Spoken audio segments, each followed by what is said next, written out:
Yo, what is good everybody? Welcome back to another video on Rune Slayers. Today, we're going to be going over the second update that they released, and I'm telling you right now, the devs walked in that kitchen. Gordon Ramsay was watching them like an eagle with those hawk eyes, and my goodness, they walked out cooking up a storm. They walked out cooking out a masterpiece, because this update is game-changing. This update might change the way we look at the game, because the previous update, the first one, it was horrible, all right? The reception from the community was bad, because let's do a quick little rundown. The first update, they added loot bags and a reputation system that only happened each week that allows you to unlock armors from the Armory, which is kind of insane, like time gating loot and then adding loot bags so people lose half their items. Like some poor orc could just die and lose his cotton. RIP to that guy. So that was bad reception, and my response to that is that in general, Rune Slayers at its core is PvE. They should have never added a PvP update as its first update, especially when the PvP combat system is horrible in this game. Like, it was honestly trash. So the combat needed to be changed before they added this. They should have fixed optimizations and classes. And you know what they did? They went into the lab and started cooking up this update right here. So let's run through what they added. But before we do that, as always, if you guys have any questions or you want to leave a comment, leave it down below. And while you're down there, please like, subscribe, and turn on the notifications because it's all free and it helps me out a ton. Now, with that out of the way, let's start with the faction changes. Instead of having to wait a week, thank the Lord, for your rating points, you can now talk to your faction NPC and turn in your reputation into the rating points. So if you already don't know, you could go to the faction area. For me, I'm a demon sect member, so all I gotta do is I gotta talk to this man right here with the emo makeup and then turn in my reputation. Now, I already did this earlier, and for me, I got around 12,291 rating points with 96 kills, giving me the rank of Bloodbound Sergeant. Now, that isn't enough to unlock anything in the Armory, as you could tell, for like the Infernal Covenant, the staff, which is insanely OP. 25 into like 2 magic crit chance, 3 magic pierce, my god. But not only do you need 10 gold, but you also need the Doombringer rank, which is probably very high up compared to what my rank is. And since we're already here, let's run through the couple of things that they have in the Armory. So let me just hover over them. You could slow down the video, times 0.25 speed, and then yeah, just check it out right here. A bunch of stats on them. Like for like the magic helmet, you get 2% magic crit chance alongside with intellect. That is insane. The magic rope is even more insane. 22 intellect, 4 magic pierce, 8% cast speed. That's basically having a rune golem rune on the chestplate itself. And they also added a bunch of back accessories, and for us mages in the demon sect, we have the cowl of the void, 25 intellect and 10 spirit. Comparing that to the ectoplasm cloak, that's 12 intellect, 4 spirit. That's almost double of the stats. And then for the bags, we have the infernal satchel, 45 weight. Compare that to the slime bag, 35, so plus 10 weight. And then the lily leaf bag, 20 weight. So that's what, 25 more weight? We could carry more stuff with this bag, which is insane. And then the rune carver. Now, the rune carver is going to be in the update logs, but I'm just going to talk about here. Basically, what the rune carver does is that when you apply it to an armor piece, for example, my Arachnid's hat, the max slots for it is 4. But if I add the rune carver, it's going to add 1 more rune slot, allowing me to put another rune in it. So it's very overpowered if you want to maximize your armor pieces. Now, they also made it so your rank now shows up in the leaderboard and on name templates. So if I look on the leaderboards, currently my name is Luke, and if I hover over it, where the hell did my name go? There it is. Bloodbound Sergeant Luke. Look at that is a badass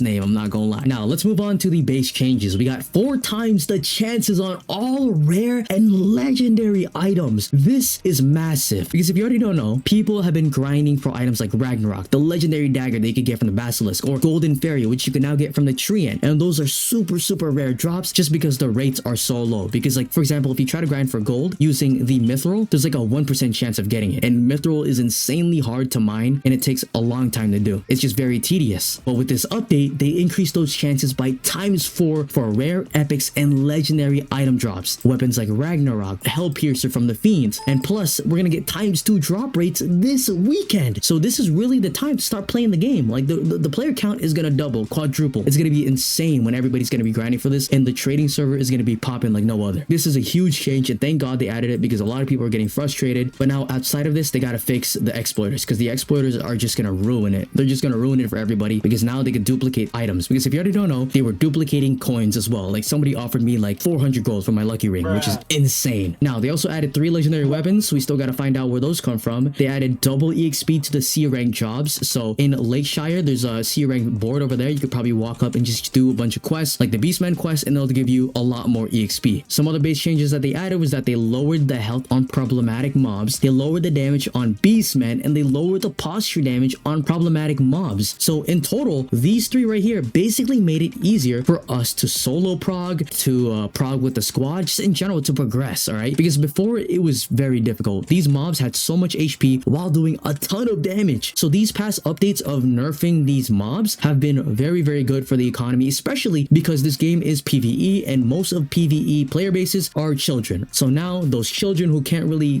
play the game as well as us people who are more advanced now have a chance against the higher tier mobs that were a lot difficult back then. So thank God they added this. Now they removed the Hill Troll HP regen. I never really saw a problem with that. Fixed Drogar vest not dropping. I didn't really care about that. Buffed the chances of ancient demon offerings and added rune cover to the loot pool. Now if you didn't know, the ancient demons, basically if you kill like fiends or imps, they could drop hearts and then you could trade it to the ancient demons, which gives you late game items that were very overpowered. So now you could get rune carver and a bunch of other items that are buffed. And then past the base changes, we can now move on to the combat changes, which is going to be very good because the faction changes and the armory is very important with all the armors that are overpowered. So let's see what the combat changes are. So your posture bar now reduces when you hit a parry. I don't know why they never had this in the first place. So basically what they're telling you is that when you're blocking and then you finally parry, your posture bar will go down as you parry, allowing you to survive a lot longer without getting posture broken. So let's try this out on a beastman really quickly. All right, let me aggro this guy right here. So now I'm gonna block a couple of hits. So let's break this. Okay, 85 posture. Now let's try to parry. There it is. My posture went down. Now it's gonna be a lot easier to fight against people who do a lot of posture damage. They also increased parry iframes, so people who have trouble parrying, it's gonna be a lot easier for you. Significantly buffed striker armor in a bunch of striker classes, including Ashura. Oh my god! Axe kick, blast damage, hyper armor, wolf burst, bear burst. All